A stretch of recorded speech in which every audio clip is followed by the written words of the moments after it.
Hey everybody, this is a quick video in case you have a Panasonic SC-UX100 CD player, Bluetooth stereo, and you need to do a hard reset to the factory default settings on it.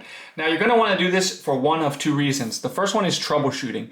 If you're having any issues with this stereo not connecting with Bluetooth or not pairing with your device, or if it's not playing CDs, or if it won't eject the CDs, or it's not responding to button pushes, anything like that can very often be fixed with a hard reset to the factory default settings.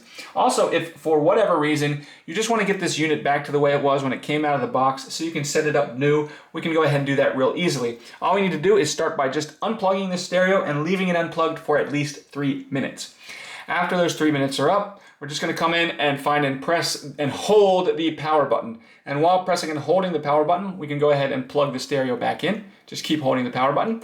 And when you eventually will see a bunch of dashes come across this display, just go dash, dash, dash, dash, dash all across the display. That means the reset's complete. You can go ahead and let go of the power button and then set this up as a brand new stereo.